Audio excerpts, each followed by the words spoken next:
Зоран Заев и владата, предводена од СДС, го покажаа своето вистинско лице. Врвен приоритет на Зоран Заев е ставање на правосудните органи целосно под негова контрола.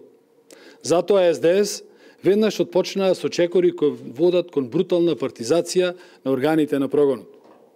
Со ваквата стратегија, Заев се надева дека ќе реши два проблеми.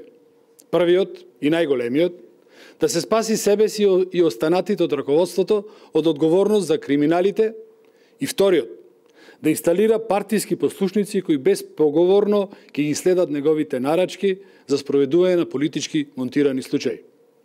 Затоа СДС, наместо професионалец, за државен секретар во МВР ја именуваше Магдалена Несторовска, координатор на советничката група на СДС во Карпаш. Токму затоа, еден од првите чекори на новата влада на СДС беше покренување на постапка за разрешување на републичкиот јавен обвинител Марко Зврлевски. Тоа што на Зоран Заев му пречи е фактот дека јавното обвинителство, водено од Зврлевски, не потлекнуваше на политички притисоци и отвараше постапки за случаи како подкуп, каде што Заев е флагрантно фатен во неговиот криминален систем воспоставен во Струмица. 1 евро за вицето, 1 евро за црквата. Јавното обвинителство покренуваше постапки за изборни измами и манипулации со гласачите и за низа предмети во кои беше инволвирана општина Струмица.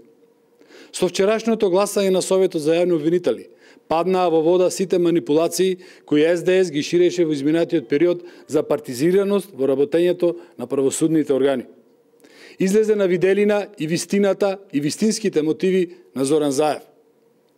Операцијата што СДС ја прават во моментов не е заради некакви реформи или подобрување на квалитетот на работењето на правосудните органи, туку од една едноставна причина да бидат стопирани сите случаи кои се водат против нив пред јавното обвинителство.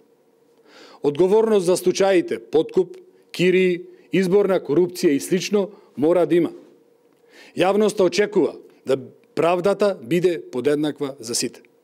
Граѓаните немаат никаква полза од ваквото дефокусирање од страна на СДС и новите приоритети кои си ги наметнуваат.